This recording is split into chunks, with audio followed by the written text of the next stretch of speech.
Showtime. Showtime. Showtime. Showtime. Showtime. Showtime. Showtime. Showtime. Showtime. Showtime. Showtime. Showtime. Showtime. Showtime. Showtime. Showtime. Showtime. Showtime. Showtime. Showtime! Ed Berliner, the fastest show in sports. Greetings, true believers. Welcome back into the fastest show in sports. I am your host. I am your ringmaster. I am the guy who has the controls in his hand. I am Ed Berliner. For those of you listening on podcast, those of you watching on audio on the YouTube channel as well, my guest today is sitting right next to me. He is to my right. He is to your left. Whatever it takes, wherever he is there on the screen. It is a pleasure to be joined by the sports analyst and the lead handicapper at Paramount Sports, a guy who has been talking sports for almost as long as I have. And he's a UM guy, University of Miami, which means, I got to give him a break for that as well. Lee Sterling joins us on the fastest show in sports. Hey, Lee. How are you, Ed? I've known, obviously, of you and listened to you for many years, and we have a mutual friend, and that's how we've met a couple times. Joe Nelson, former University of Miami baseball player and really good guy, a member of the 1985 baseball championship team. So Joey and I, every time we get together for whatever reason, we're always talking about stories from that. And the big story that we tell, next time you get a chance to talk to Joe, ask him about the what we called mall killing in Omaha, Nebraska. Okay. And that was me and Joe and a couple of the other ball players who were just having fun on those days we weren't at Rosenblatt Stadium for the College World Series. Joe has some great stories. I mean, we played for Ron Frazier and being around that team that knocked off Texas and also Mississippi State, who had 4 All-Stars on that team in Major League Baseball. Some great times. I don't get down to the U much, and for the people listening on a national sense, we're talking about the University of Miami baseball team, the Miami Hurricanes, and I was the play-by-play voice for several years there, and a couple of years that we went to Omaha, Nebraska for the College World Series. So that's some of the fondest memories I have, and the head coach there, Ron Frazier, legendary in college baseball. That's the guy who made college baseball in many ways with his marketing skills and his P.T. Barnum ideas. But it always catches me a little bit, Lee, because I don't get back to the stadium for most people there. We all know it as Mark Light Stadium. Right. It is now Alex Rodriguez Field, which I am going to change. I don't know how long it's going to take me. Lee, I've been working with this. I'm working with Ron Frazier's daughter. We are going to change that name and get Alex Rodriguez, the cheater, get his name off that damn ballpark and make it Ron Frazier Ballpark. That's what it is. It should be named after Frazier. Yes? I agree. I'm behind you 100%. You mean showing up one time a year isn't enough for him? He doesn't even show up one time a year. Not only that, no, I see him about one time a year. Does he really still? I'm in the Damari box sometimes next to them. So he's there about on average one time a year. And what most people don't know, which we'll just give you a little background here before we launch into the show, Alex Rodriguez was a choice, had selected to go to the University of Miami for his college career. But he signed pro before that, never played a game at UM, never stepped foot in any official capacity as a member of the Miami Hurricanes. And here he comes in and he throws his money at it to help with the renovation. And they stick his name on the ballpark when he had absolutely nothing to do. And the Light family had been there for many years and has been there for many years supporting the team. And then Ron Frazier and so many others who have been through that place every single day, almost every single year. And not only that, Lee, the guy's a cheat. He's a steroid cheat. I mean, that's my biggest issue. I agree with you 100%. So not a fan. So okay. I collect a lot of memorabilia. Never had anything from Alex Rodriguez. So yeah, no. Well, okay. So I will be in touch with you then somewhere down the road because I'm going to start rolling this very soon. I want to change the name of that place to Ron Frazier Stadium Or I even said Ron Frazier Field at Mark Light Stadium should be better. That sounds even better. That's perfect. Because Mark Light, I remember going to games when I was, 7, 8, 9 years old. I remember I think it was the 1972 season when they had the $10,000 dinner, Maine Lobsters, at second base. So here's something that you probably don't even know. So not only was Ron Frazier good friends with Marshall Rosenberg, not sure if you're familiar with the name, and Marshall, know the name but don't know the connection. Okay, Marshall had a box right behind home plate, and Marshall's son and I played baseball, high school baseball together. But my mom was actually, how about this, college roommates with Skip Bertman's wife for 2 years at the University of Florida. So my dad was actually very close with Skip, and taught him a lot about baseball. For people who don't know, Skip Bertman was the assistant coach to Ron Frazier for many years, who then went on to become a legendary coach in his own right at LSU. And Skip's one of the true legends of the game for all he brought to it. And in those years with Frazier and Skip Bertman, it was like watching Major League Managers. People always ask me about that, but when I did the play-by-play for that, I treated it not as a college game, but I treated it as a pro broadcast. And here's the manager, here's the coach, here's the players, because it had the feel of being as cohesive as a professional game. In many ways, it was better. Maybe the fastballs were just a tad slower, and the swings maybe weren't as big. But in the same breath, when I saw Phil Lane hit a home run over the stadium, over the clock, over the scoreboard in left field, and I called that game. I called it as a moonshot. I'd never seen a baseball travel that far in my life. And then the next one I saw travel far was a guy named Darren Mandel, who everybody called Beef, and we were at a playoff game in Tallahassee against Florida State, and they had a scoreboard in left field, left center field. He hit a ball one day that hit the Seminole right in the eye. It was a perfect shot. So it was like calling a Major League Baseball game. It was that much fun, Lee. Didn't know that. I played college football at a school called Southwest Texas State, now Texas State. And I actually transferred back to Miami for my senior year. So I'm thinking, I just want to go to school and get out. I was actually invited to try out for the baseball team. Probably would have been a late defensive replacement, pitch runner type deal. Wouldn't have started at all because of my connection with Ron and also Skip Bertman, because I ran a legitimate 4.4 40. There's not too many baseball players that do that, and I turned it down. So one of my only regrets, I have a FCS championship ring. Could have been one of the only people that had one in both sports, but not a whole lot of regret. Enjoyed it watching that team. I just didn't like baseball practices, and I just couldn't see myself standing out in the outfield and just being a pitch runner and a ninth inning replacement. So, I still got one ring. When Joe and I get together, we've got everything, all the bases covered. Oh yeah, that's and it was very aptly named the happiest team in America back in the 80s, and it really was. It was. My time with them was short, but all the friendships I made from that. I was at the reunion recently and saw a lot of the guys that I hadn't seen in many, many years. I don't get down to the light very often because I absolutely refuse to go to Dade County. You got to do it on a Saturday. You can't do it during the week because of the traffic, but love to have you down on a Saturday, or if you get off early Friday and, we'll head to Titanic, have our dinner and beer and walk 40 yards over to the stadium, and still a good time. Yeah, no, it was a good time. My wife, Shannon, she had never been before, so I took her down this year to a game, and I took her to that reunion game. And, of course, I didn't get to see a lot of the guys because they were up in the skybox partying most of the game. And I said to even Joey when he came out afterwards, I said, "What did you call me, man? There's free beer. Come on, I'm the member of the media. Free beer and free food. You call me." He said, "I'll do it next time." I said, "Yeah, another 50 years, another 30 years, whatever it is. That's fine." Maybe 5 years. Maybe 5 years. That'd be nice. 5 years.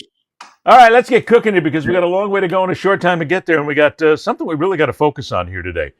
Lee, with your background, and this fits perfectly too, Major League Baseball right now is in trouble, and they've really got to sit back and be very careful where they go from here because they have got a gambling scandal on their hands that is not quite what anybody was prepared for, where you have not one, but two pitchers on the Cleveland Guardians who are being investigated now for gambling irregularities, Emmanuel Clase, Luis Ortiz, and the Guardians themselves are being guarded in all of this. They have to be.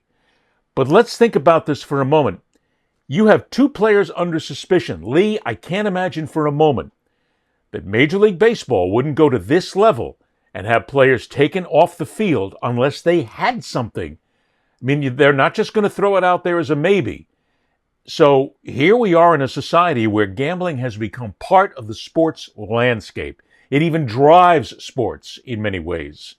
And now you have, again, we've seen this before, but you got players that are involved who get paid pretty damn well, I might add. But even this, the taint of this, Lee, even if they clear these guys, wouldn't you agree that this is just simply not go away? This is dangerous. It looks bad. I mean, if you just look at the evidence as far as people betting on individual pitches, I've never done it. So I'll do some end game wagering in every major sport. But, betting on pitches, I mean, that to me is taking it to the next level. I could never do that.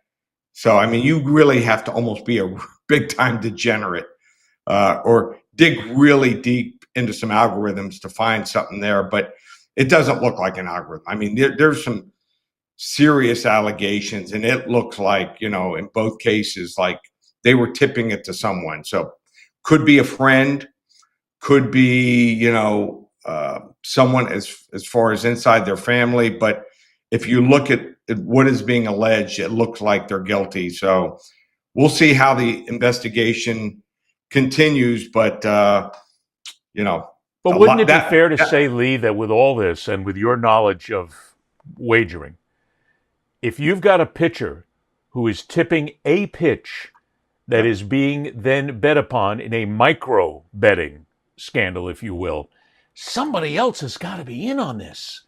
I mean, well, it could be as reeks simple of as it. one person.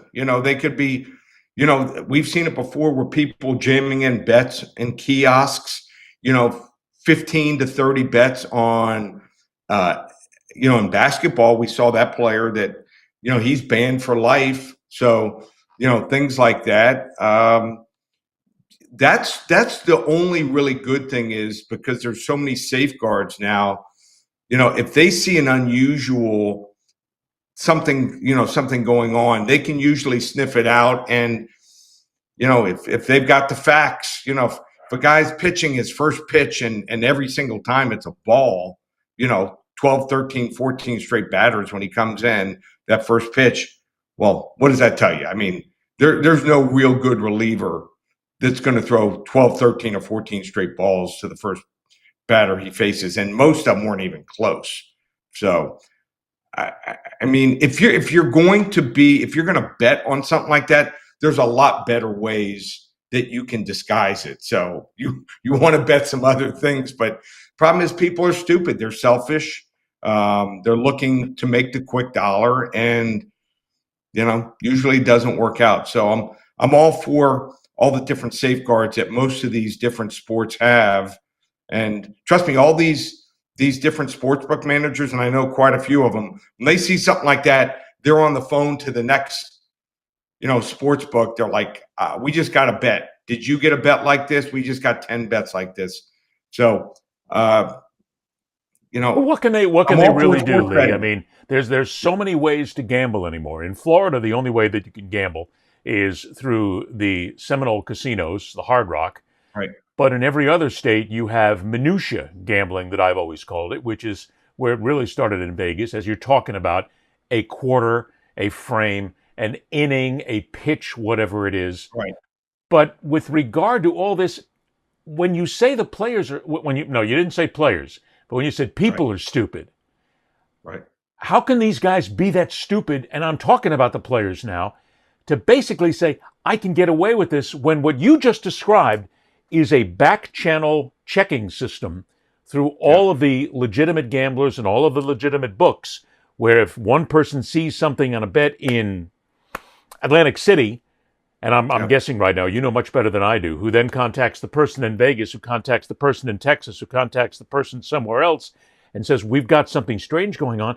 Aren't these guys just as dumb as dirt not to realize that somebody's going to pick this up? It's become that sophisticated. Yeah, so here's the situation. I found out about injuries before. Nothing illegal, but I found out about injuries before. But I'm sure not going to bet, $10, $20, $30,000 in one place.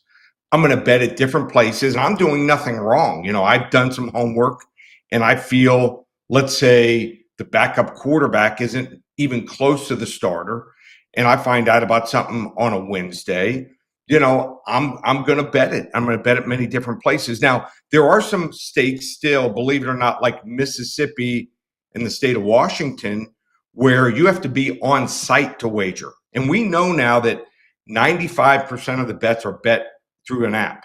So,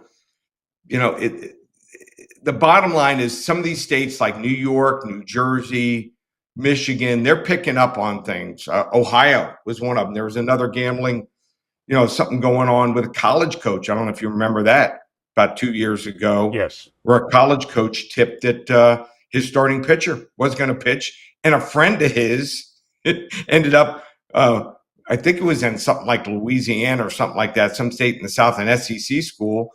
He ends up going to a sports book in Ohio and has a picture of what he wants to bet. And he's trying to jam in more than 10,000. I think it was 10,000 or more on a college baseball selection. So, it's unfortunate. Overall, gambling, I think, is good. It can be fun. You go to these, even if it's a hockey game, it keeps people there. Let's say you have a total, and the total's 6.5, and the score is 4-2. You see some people staying there, even if the road team ends up scoring a goal with 5 seconds to go on an empty net. You see people standing up and cheering like crazy. So as long as it's, kept in moderation and it's for fun, I think overall it's a good thing for the sport, but there's always going to be a few bad apples and everything. Yeah, I'm going to play devil's advocate on this one because as soon as you said gambling, first of all, I'm not a gambler. I will know that. Look, I'll go to the casinos every now and then. I'm a blackjack guy. I love playing craps. But I've never, because I was in that industry and I'm still in that industry technically as a journalist for so many years, I wouldn't even dare to go close to a gambling parlor or any way like that to place a bet on a sporting event, because if I worked it and I worked in that and I got caught, the networks would have fired me in a heartbeat. I mean, but not only that, I go back to a time when I was doing radio in Miami and doing talk shows at night on WIOD, which was the original sports line, and we were told flat out, do not talk about gambling odds. Don't mention them. Don't bring them into the play because it's illegal. You cannot place a legal bet. See, that goes back to what, 1852? I mean, I'm showing my age here. Yeah. But with all of that, when you say gambling is good, in my opinion, and in the opinion of many, it's not that good, because what you're doing is you're taking a game, a sporting event, and the only reason people care is that over-under, is whether or not you're going to win the game. They don't give a damn about the sport itself. All they care about is whether or not they're going to cash in. And doesn't that take away from the pleasure of the game? See, but I'm going to probably preface this a little bit. You're going to say, no, Ed, that adds to the pleasure of the game. To me, it takes away from the sport itself, and it seems as if we're still creating that generation that absolutely, positively, without question, I am hooked on gambling, and if it's not gambling, I don't give a damn what happens in the game. Well, I mean, let's look at a game, let's say on a Thursday night. Let's say Southern Miss is playing Mississippi State. Average person is not going to watch that game, but they've got something on the game, makes it interesting. So, let's say you go to a movie and the average bet is not as much as you think it is. Most people think it's $50, $100. I think it's something like $13 is the average size bet. So let's say you go to a movie, and it now costs almost $20 to go to a movie. If you're wagering, let's say you go 1-1, you win one Thursday night, and the Friday night game you lose. You bet $20. The average odds, obviously, when you win 20. When you lose 22. The bet plus 10%. Where are you going to get 6-7 hours of entertainment for $2? The average person is going to split. So but you don't care about the outcome. You don't really care about the outcome of the game for the sport itself. All you care about is if I make a buck. Again, I'm playing devil's advocate here. Totally, I wouldn't say totally. I mean, there's so many different ways. I mean, there's kids that are playing now. You learn the players. Kids are playing, the different video games, so you can learn players there. I understand your argument, and until I got out of college, I didn't wager on games, but my father did. He was a dentist, hung around with some guys that did, and my wife almost all the time can't even tell who I'm wagering on. So to me, it's not going to affect me. Some people it does affect it.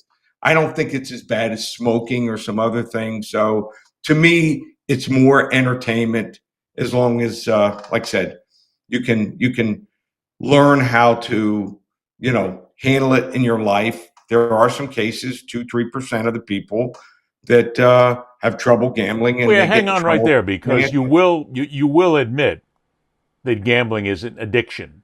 It is, because when you say it's not as bad as cigarettes or as smoking, I get it, because you're basically sucking a carcinogen into your lungs to kill yourself. And I mean, I'm a vehement anti-smoker, so I go off on that all the time. But in essence, you even said it yourself. You said, and I think you might have, I don't want to read into it. I want to be sure that I'm clear. You said kids are doing it, or kids are playing. Isn't that also part of the issue here, that we now have a younger generation, in many ways an illegal younger generation, sometimes at 14, 15, 16 years of age, that are getting involved in gambling? And it doesn't seem as if the entities themselves, Lee, the legal entities, are doing enough about it. It looks like they're just casting their glance somewhere else. They shouldn't be. It's 21 to gamble legally. Well, yeah, but there are people. There are kids doing. When you said kids, you were just being just a generic thing. But more college kids. Like, I go to games in Miami. I go to Heat games. I go to hockey games. I go to football games, and I see people, wagering. I'm not a proponent of betting on, like I said, individual plays. But if they want to do end-game wagering, I don't have a problem with it. There is, if it's legal, if you're of legal age, because it's legal. Correct. There's addictions. Sex is an addiction, Ed. People have a problem. Well, we could go there, and we could go off on a 5.5-hour show on that one. We'd probably get the biggest ratings the show has ever gotten. But no, I follow you on that. But the point I'm making here with this one is, it's the idea that there is an underage generation that is also betting on games. 14, 15, 16, 17. That's illegal, number one. Right. And it's not being addressed by the legal books or the legal corporate to basically try and stop it. And two, if you look at it, there are still many kids who are getting older brothers, older sisters, maybe even parents placing bets for them, which is helping the addiction of the young kids. I realize that I'm butting my head against a lot of things that gamblers are going to smack me over. I mean, there's people listening and watching to this right now that are saying, "Shut up, Ed, it's just gambling, there's no big deal." But I am thinking about the fact that there is an underage gambling culture in this country that is dangerous, that is addictive at that age, that can turn people and make a very bad life for a lot of people. Yes? Yeah, I've seen, I usually don't see it start at 14, 15, but sometimes in high schools, we have friends who have kids that go to high schools, and those kids do gamble. They probably put bets in through their parents, and they go to college, and there's illegal bookies. They were there when I was in college. So, I know about the culture, and they take your bets, and you don't have to be 21 years old. So I'm not for underage gambling. I'm not going to support it ever. But if it's legal and you're 21 or older, hopefully you gamble gamble responsibly. But I've seen a few cases where, kids have outstepped their boundaries and lost too much money, and it can affect their lives. So, but shouldn't the multi-million-dollar conglomerates that are basically in charge of gambling, whether it be the leagues themselves or DraftKings or the sports books or the governments, whatever you want to call it, but the people who are in charge at the upper level here, shouldn't they be doing more to try and bring some light into that facet of gambling and try and snuff that out? It doesn't seem to me, Lee, like they do nearly enough to address the issue. Probably a little bit more. It's hard to root out that young.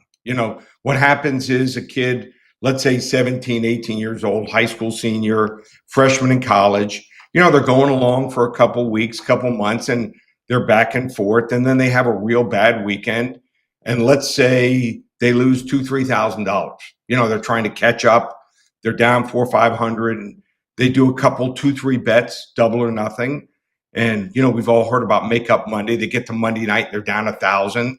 They don't want to have to ask their parents or friends for money, and they'll bet $1,000 on the game. I'm just picking an imaginary number. And all of a sudden they're down $2,000 and they don't have that kind of money. Then they got to reach out for help. So it can be a problem.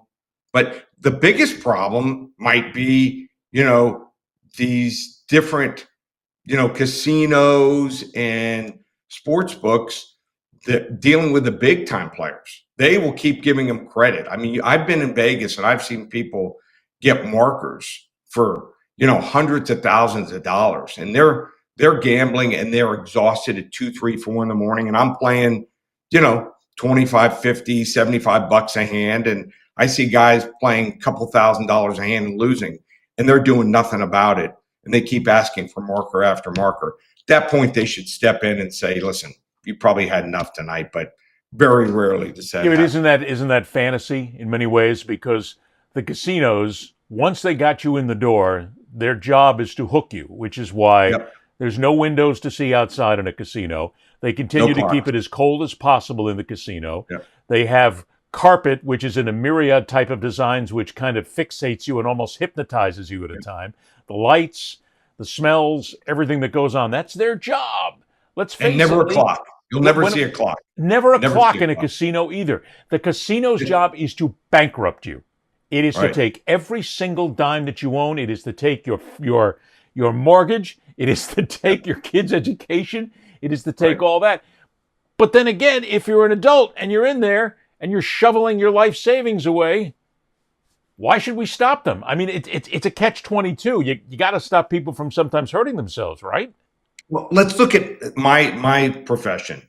There's people out there, Ed, that are saying they're 36-1 last 37 games, which is an impossibility. That's bullshit. I mean, I think the most I've ever won was 15 or 16 games in a row. I mean, and I've been doing this now heading into my 32nd year. So shows you how tough it is. Someone wins 55, 56% of the time, they've had a good season. So what happens is, I mean, there's guys all over X/Twitter, Instagram, posting pictures with Lamborghinis, posting stacks of money. This is old news, Lee. I mean, shoot, when I was doing radio ads and TV a long time ago, you'd always catch it. That's what a lot of the radio shows and the radio networks kind of banked on for a while. TV did it too. Hi, I've had 572 winners in a row, and all you have to do is give me $5. I'll give you the first one for free, and I'll make you a millionaire. This crap has been going on for decades.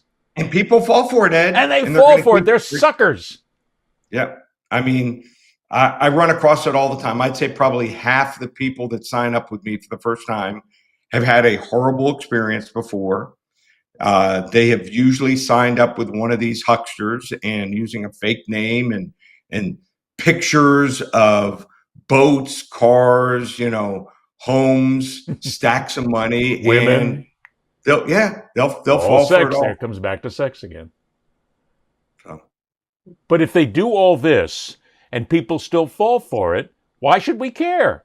I mean, there's that one side of it which says we need to care because it's a national addiction that is costing people their lives. Some people commit suicide because of it. It is destroying the lives of children and families. It is destroying the economy in many ways of a certain town, region, city, whatever it is.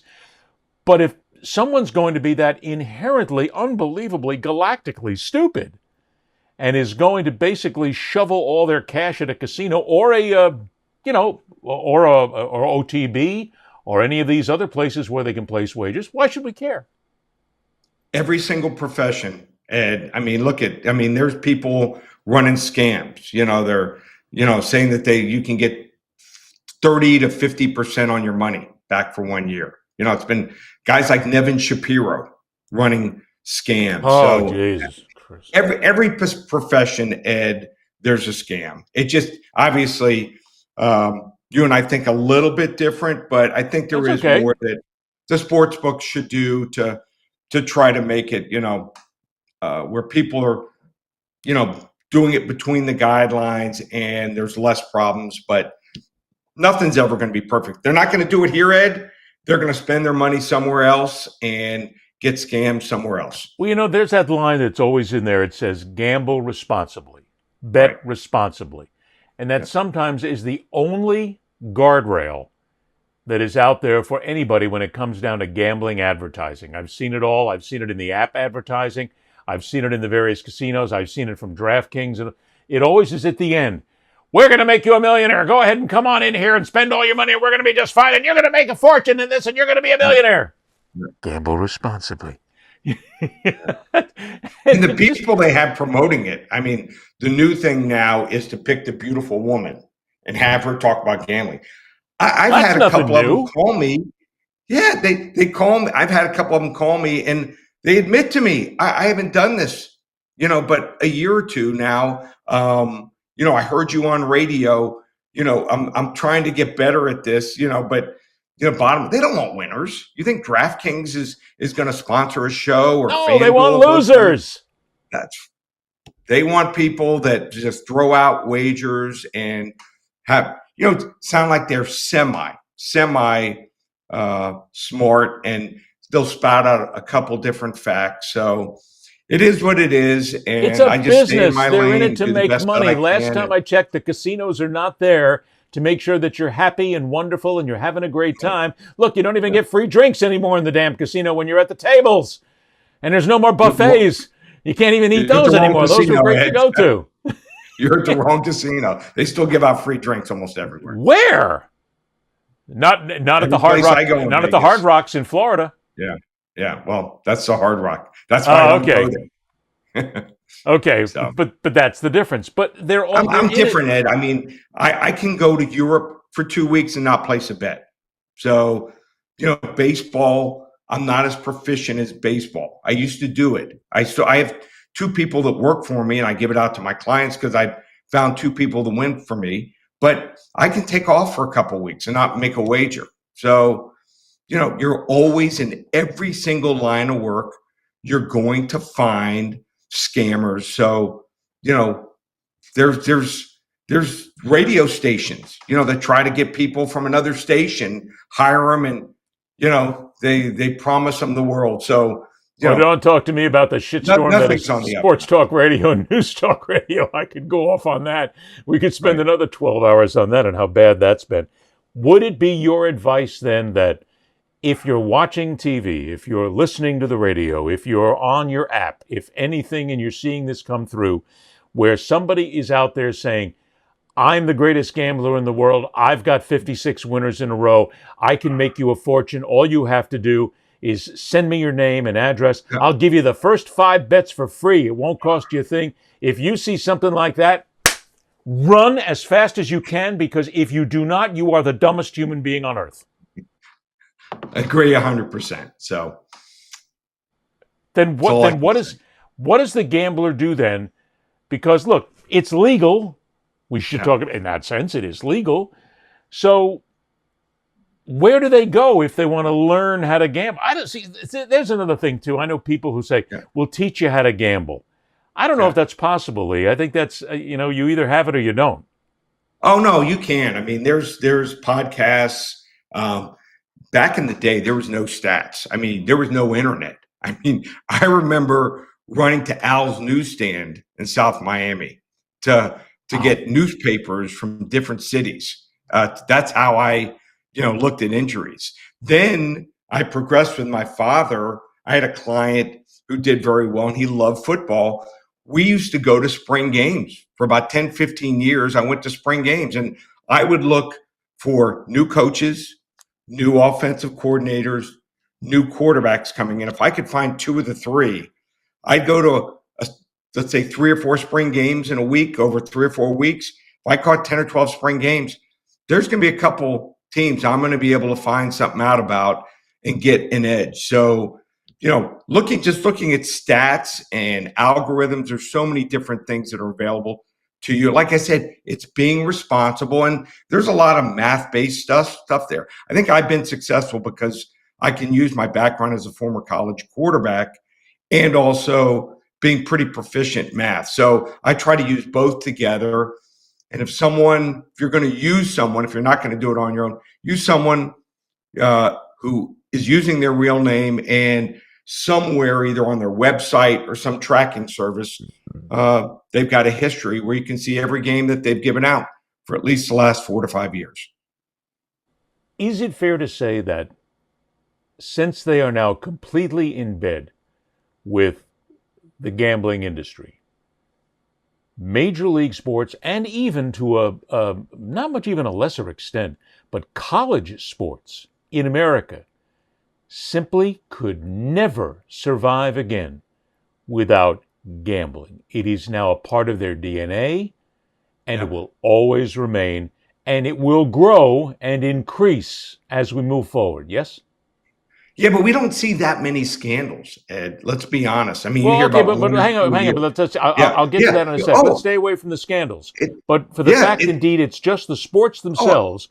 They have gotten so deeply in I bed. see the draft, the FanDuel, the DraftKings, the BetMGMs, the Bet Rivers. I see all the ads, and even the offshores. They're there. So I do think there's no going back now, because there's too much. Can't survive. That's my point. Sports right now, especially if you look at things like the NFL and the NBA, there's no way in hell they could ever survive. If you took the gambling out of their sport right now, you would take away billions of dollars in revenue, and they would collapse. But what might even be worse, Ed, is college sports. Used to be you saw the freshmen come in. So I think there's less than 10 teams that are returning 15 or more starters. Almost, I think like 80% of the teams have 12 or less starters returning. I mean, there's a bunch of teams that have 14 to 16 projected starters that are transfers from other schools. You have no background with these kids. It used to be when we were in Miami, you saw Warren Sapp. Started off as a tight end. He progressed to a defensive lineman and then ends up becoming a star by the time his junior or senior season. So there's something about that love. And I used to go to Dolphin games and following a guy's career. And then you got free agency, and free agency led to, NIL. So to me, there's not the love that it used to be. It is now a financial break, a financial issue for all of the sports leagues to get involved. Now then, that goes to the next part where you talked about, and you mentioned a moment ago, that there's not that many scandals. But can we not say that because they are so deeply in bed with the gambling element in America right now, there will be more scandals? And every major league out there has got to spend a hell of a lot more time worrying about where the fixing is coming from. And not only that, hey, Lee, I'll tell you what, I wouldn't doubt whatsoever, and I can't prove this at all, this is complete supposition on my part, that there are people involved in Major League sports, in every single sport, if they are at the C level, that top level of management, and they sniff something about a fix being in, I say in complete assuredness that some people are going to bury it. They won't come out and they won't say it. Look at Tim Donaghy, that was unofficial. So, it's going to happen. I thought there would be a few less occurrences than we're seeing. I mean, you would think someone making $800,000, $1 million a year, most of the minimums for the major sports, that's what it's at. You would think you'd keep your mouth shut and not tell anyone about anything that could jeopardize your career. But there's stupid people everywhere. I It's mean, the excitement, Lee. It happened. Look what's going on with our politicians. There's probably, I'm guessing, 70 to 80% get stock tips. They're making a fortune. So maybe that's And those even are worse. illegal too So, in many ways. right. There's a number of those that are completely illegal that are pretty much left buried. There are people in a position of power that are burying those constantly on Wall Street to the White House and every state government. But from a sports aspect, we go back again to the Cleveland Guardians right now with two of their players being under investigation. And you also have, I believe it's Malik Beasley in the NBA. The NBA cleared him, but the feds are still in there. They're not willing to drop that case yet. It makes me believe that in order to protect the sport itself, look, if you're sitting there, Lee, you got a choice. We heard that XX is gambling against his team. We got two choices. We can either get in there and we can make it public right now, or we can look the other way. And we can hope that it's just an occasional bet here and there and it goes away. You and I both know that there's people making both decisions. Even though one is completely wrong, they'll bury that sucker as quickly as they can. And that's the concern, Lee, that this stuff is going to break out even more and it's going to become destructive to a lot of sports. Because there's some people saying we don't even need to get involved in it. Let's hope it goes away. Right. They've done it before. I think the cases are not, we're not talking about someone betting $5 or $10 million on a game. Most of these cases are under $50,000. Well, yeah, they started in drips and drabs, but it could be a whole lot worse. Oh, I mean, Tim Donahue case got pretty big, but most of the cases or recent cases are in-game betting or betting on player props, and they didn't involve even hundreds of thousands of dollars. So there's always going to be something on everything. I'm not happy about it. Don't like to see it happen to the sport, but in everything, every single, I mean, you know, you got things going on in high school. You got teachers sleeping with students in every single, you know, I hate to break, almost every single type of thing that goes on in society, there's problems. Nothing's going to be 100% or foolproof. Look, I'll tell you what I know I know one incredibly degenerate gambler who I've been friends with for years. He bets on high school football. I mean, I stunned when he told me that. He said, yeah, I got a bet on X over X. I said, what are you doing? It's high school football. He says, yeah, but it's a really good team, and it's a really great matchup, and I got good odds. I mean, I see it. I go to some games in Miami, you know, some of the Central versus Northwestern games. I see people gambling on that, but I've never done it. Doesn't interest me. I'm not gonna go there. Wait until they hit the college side. So, you know, I want a sport where now people are getting paid like colleges. It's become, you know, these kids are getting paid, and that to me is maybe a bigger problem. You know, you got kids coming in as starters, you know, from the previous season, and then someone else comes in from another school as a freshman or another school, and you're paying a kid $500,000, $1 million, you know, and they don't pan out. Then you got bigger problems going on, you know, with your team. Toughest question for somebody in your industry, and I was not going to let this go away without this. You've been doing this for 30 plus years. In your experience as a professional, do you like to be called a professional gambler or a professional wagerer? Neither. Probably a handicapper, an analyst. I mean, the biggest question, the single most question I get more than anything else, I'll go to a party and people are like, who's going to win the Super Bowl? Well, I could care less, to be honest with you. Unless the Dolphins were in there and I didn't have a wager on the game. If the Dolphins were in there and you bet any money in the next 50 years, you'd make a fortune. Right. I mean, come on. So I just, you know, I tell them, listen, all I care about is week to week.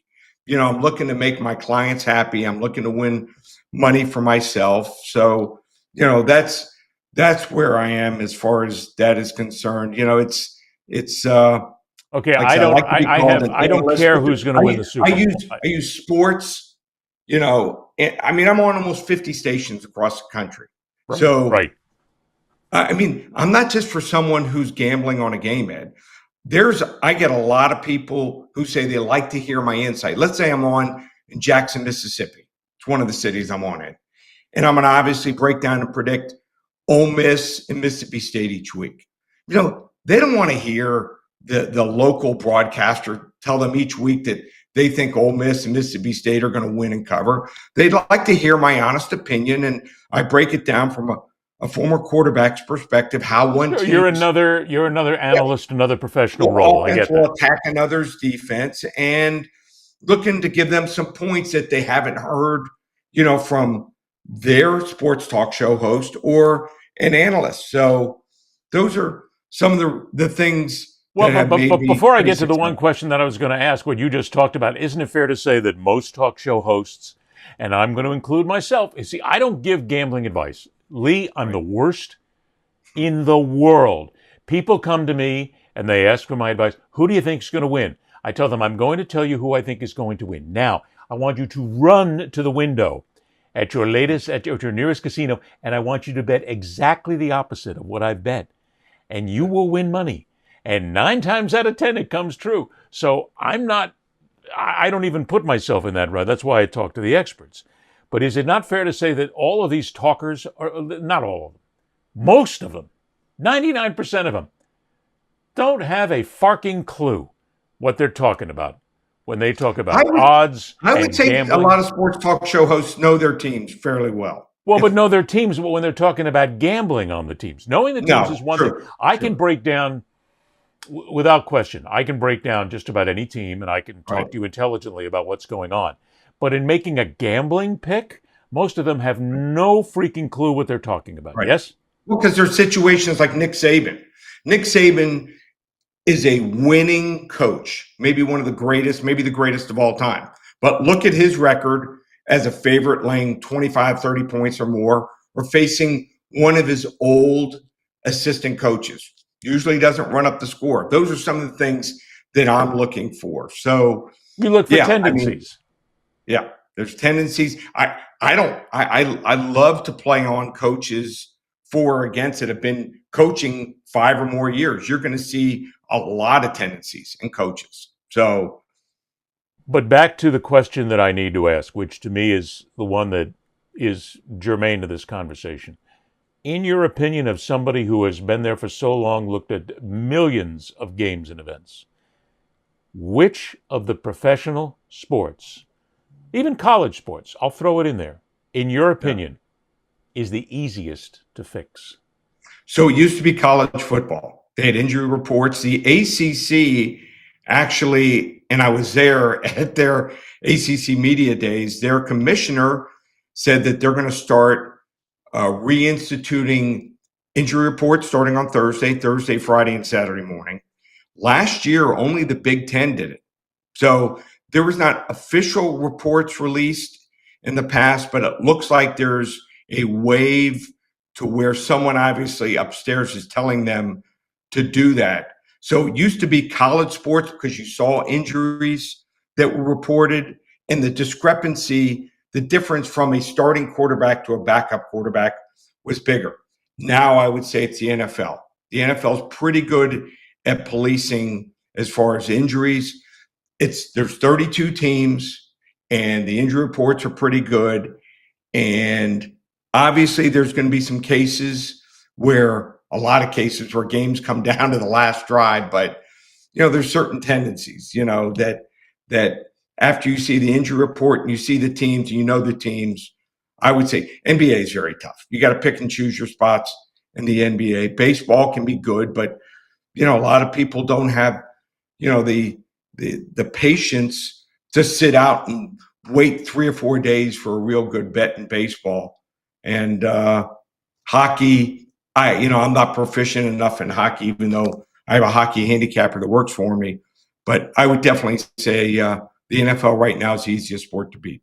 The easiest sport to fix now, does that mean from an individual effort, or does that mean from a connected effort? Because if you're looking at what goes on, they're all team sports, in a sense, where an individual can affect the outcome of the game as easy as possible without needing anybody else. You don't need a catcher, you don't need the receiver, you don't need anybody else to be involved in it. One person. Which one then is easiest? Still football? NBA. I mean, there's only 5 players on the floor at one time. So if there was going to be cheating, basketball is obviously the easiest sport to manipulate. There was a scandal going years ago. I think it was Arizona State. So you get one player that has a bad game and he's on the court a lot. Very, very tough to overcome that. Whereas football, you got 11 on each side. 11 on each side. You got special teams. Baseball, you got 9 on each side. Pitcher, obviously, can affect the game the most. And then hockey, you got so many different waves of players. You got 20 plus players playing in a game. So basketball is the easiest game to manipulate. And that's why we've seen probably more scandals in basketball. And, it's easier, except for what we've seen recently, baseball, the first pitches of some of these players to find out. Is it also fair to say that if there is an individual that is involved in manipulating a game, that the other players on the field, on the ice, on the turf, whatever it is, many of them, I mean, these people are pros, male or female, they're professionals. They can tell when somebody's dogging it, and they can tell when there's a lackluster movement or something's not happening right. But they will also cover it up in many cases. I don't see a lot of these players. If there's a player on an NBA team who's basically choking it out, and you can tell. Now, the announcers may say something, the fans may say something, the books may say something. But the players got to know. The players have to know that this guy or this gal is cheating right now, but they're not going to say a damn word. They're going to cover up. I disagree with you. You can just say he's having an off night. I've seen, if you look at the tapes of some of the players that, have thrown games, they just throw passes out of bounds. They can be hustling up and down the court. There's other ways, missing shots. There's so many games that are going on in college basketball and the NBA. It can be just construed as being an off game. But will the players, though, Lee, in that moment or after the game is over, will the players, in your opinion, have the guts to go up to somebody at a management level or a league level and say, hey, XYZ, I got to tell you, you better look at what he or she is doing right now because I think they're throwing the games. No, I don't think they're ever going to do it. Never. We've never seen a case like that before, and they're not sure. I mean, it's very, very tough to tell. You have to go back. I mean, I didn't realize what was going on with the Tim Donaghy situation.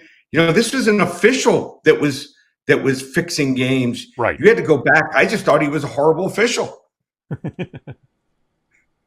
Which is possible he was, but at the same point, there are players on the floor, coaches who can see it. To me, these are the people that got to get up in the faces of the league themselves and say, I think we got a problem here. But they won't do it because of that closed-in, clandestine, whole keep everything in the locker room kind of attitude, even though it affects them and it affects the sport itself and can affect if they win a championship. I mean, if you've got a player out there who's dogging it to make a couple of bucks off one game and you wind up losing a chance to get into the playoff race by half a game, somebody should have said something. If they're wrong, Ed, I mean, then they've ruined the whole locker room.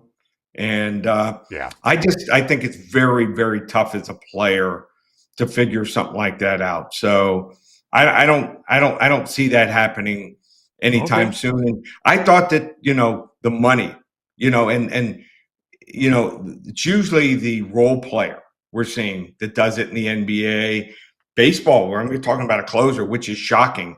You would think that, the minimum of making 800,000 or $1 million, or someone who's making 10, 20 million, they wouldn't do something like that. But they don't seem to care. It can still happen. So I'm going to give you a chance here now because this has been a fascinating conversation. But seeing as you follow, you watch tendencies, you talk about this, let's go to this point now. We only got a couple of minutes left, but I want to make sure we get this in there. I would like to make sure that, whether it's wagering or not, that the Dallas Cowboys and the New York Jets suck the tailpipe again this year. I mean, I cannot wait for two teams to blow it more than these. Nothing makes me happier, Lee, than seeing Jerry Jones upset. Nothing makes me happier than seeing people who root for the Jets unhappy. Is there any, please tell me that these teams are not favorites to go anywhere this year? Please, No. please. I don't see it happening. So actually, I grew up, even though I was a Dolphins fan, my uncle was a scout for the Dallas Cowboys. But a few years before he got out of the game as a scout, he actually found Drew Pearson. As soon as Jerry Jones took over and after Jimmy Johnson left, certainly not a Cowboys fan. So I root against them. And my youngest daughter is dating a Jets fan. So other than him being a Jets fan, he's great. But I'm so sorry. I get a lot of laughs seeing him laying on the ground almost every week, being upset when they lose. So, if he eventually takes my daughter's hand in marriage, I love the kid, but Lee, you got to do something, buddy. You're the father. Yeah. You got to get in there. You got to stop it, because then you're going to have grandchildren who may be Jets fans. My God, Lee, how can you exist? I've tried. They have a picture they're living together. They have a picture above their bed with 11 Dolphins on one side and 11 Jets on the other side. My daughter will never go to the dark side. So that much I'm sure of. Would it then also, if we're talking about this, I still believe that the odds-on favorite to be the first head coach fired this year is Mike McDaniels from the Miami Dolphins. He has done absolutely nothing. Not only that, Chris Greer, the general manager, he's another one. And I'm sure there's somebody somewhere, Lee, that's taken bets on how many games or what the date is going to be that Greer and McDaniels are fired. Because that franchise, we talk about, look, they win games. But to the fans who are here, what was the last time they won a championship? 73? I would say it's second. He's probably second or third, Ed. The biggest problem I have with the Dolphins is the owner, number one, Stephen Ross. Here's a guy, if you say he's not the worst, name me another owner that cost the team a first and a third round draft pick. So he changed the logo of the team. I won't buy anything with the new logo. All I do is buy throwbacks. And then Chris Greer. How can you be at a job 9 years and be that bad? So McDaniel, he's not great. I'm okay with him staying as long as they win 8-9 games this year. We'll see if he can change the culture. But I think the biggest problem is the owner and the general manager. So, but you said he was maybe third. Who's the top two then, in your opinion? Probably the Giants head coach. They've got to do something, I would say, quick. Trying to think who else. I'll tell you who I'll throw in there, okay? Okay. Mike Tomlin. Yeah. And you know why? He's probably got to go to the playoffs and win a playoff game. Everybody talks about Tomlin being this genius. And I haven't seen, things happen after a while. You kind of get old and stale. But this is the guy who, one way or another, okayed Aaron Rodgers becoming the guy that you basically hang your Super Bowl chances on. Aaron Rodgers, at this stage of his career, get me somebody who at least is not 100 years past Methuselah's age. Yeah. He certainly is one that is right there. And, maybe the Cincinnati Bengals head coach. So the Cincinnati franchise itself is always a disaster. Between them and the Cleveland Browns, it's kind of like they hang on and you don't even worry what's going to happen. You kind of like put them aside here and everything's fine. Yeah. So that's Zach Taylor might be too nice. They probably need a defensive coach to overcome their weakness there. But, you got some top line players like Burrow, you got Chase, you got to see more results. So got to find a defense. You got to find a decent offensive line. So I'm not going to ask you about the Super Bowl. Don't worry. We'll get there, but not now. But you're sitting here as the handicapper who's watching. Yeah. Give me three teams right now in the NFL that are good bets every week. I think that the Chicago Bears are a team with a new head coach. Wow. They're going to make strides. I think that Minnesota, with pretty much a rookie quarterback now, he missed the first year. Detroit lost both coordinators, and Green Bay has no secondary. I think Chicago's going to win 9, maybe 10 games there. The Titans, no one thinks much of the Titans at all, but that division isn't great with the Jaguars, the Colts, and the Texans. They can win 5, 6 games. And probably lastly, I would say the Bucs. I'm going to give you a different wager here. Stop. The Bucs. Stop. You have not had your coffee this morning. Something is wrong. I have. Here we go. You haven't had enough, or you haven't laced it with the right stuff. Then, young man, you gotta do something to change it. You just went for Tennessee and Tampa as good bets. Wow. So I'm looking for wagers. Okay. Tampa is like the 8th favorite to win their conference. Not saying they're going to win the Super Bowl, but outside of Detroit, and you look at some of these other teams that are up there, San Francisco, the Rams, Green Bay, they're at like 14, 15 to 1. They really have no weakness. Look at every single position. They're solid to really good. They have a really good offensive line, good defensive coach. I have them at 15 to 1 to win the conference. So you want something with value, Tampa Bay. If they hit at 15 to 1 this time next year, Ed, I'll still be down in the Bahamas. See, but you just said the word that I think even that we as casual gamblers, casual people who look at these things need to think of, and that's value. You look at everything as value. You don't necessarily, you're thinking both wins and losses, yes? Right. Yeah. I mean, I can bet them before the season and obviously bet against them week to week. So, there might be a situation, Ed, where, they get in the conference championship game. I can bet the other side to hedge my bet. Let's say I can win $10,000 on them winning the conference. If another team is a pick 'em, I might bet the other team, not give it to my clients, but I might bet $5,000 the other way. So I know I'm going to at least make $5,000 either way. So if people want to get a hold of you and they want to become one of your clients, they want to talk about it, how do they do it? I mean, I've got your social media is up there, but tell me more. ParamountSports.com. Do all major sport, even do the UFC. And it's red hot in the UFC. We've actually won 9 of the last 10 cards. It's a little barbaric, but I like it better than boxing, which I used to love as a kid. Because there is no boxing. Boxing's dead. It is dead. It is dead. The UFC hasn't been great this year, but we've been able to find some great situations. So also I do a daily podcast on the Locked On Network called Locked On Bets. Okay. You can go to Apple, Spotify, YouTube, and listen or watch me there each day. Come out about 11 o'clock, and me and my co-host, Kevin Rogers, might be probably familiar with him, midday host here in Miami for many years, really good guy. He hails from down here, went to Killian High School in Florida State. We give out 4 or 5 free wagers every single day and discuss wagering in sports. And that's called Locked On Bets on the Locked On Network. So Locked On Bets, Locked On Network, or ParamountSports.com. If you ever want to talk to me personally, you can reach me at 800-400-9741. Also, we've got Lee's social media here that's been up the entire show for Facebook, for Instagram, and for X as well, so you can get a hold of him there.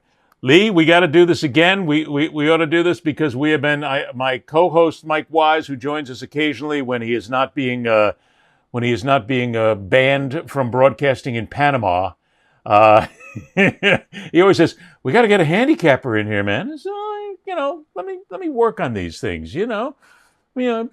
Up once in a while. I put a hurricane in there every now and then. Things are not bad. Well, business as well. So get a hold of Lee. And also don't forget the YouTube channel, Fastest Show in Sports. You find all the shows there, all the episodes. Also on podcast, Fastest Show in Sports. We're on Podbean is our base. But you go to any place you get your podcasts, you'll find us there. Please listen and subscribe. Lee, thanks so much, partner. Pleasure to do Thanks, this. Ed, for having me on. We'll do it again. He's Lee Sterling. I'm Ed Berliner. For everybody here, rock on, true believers. See ya! That's all, folks.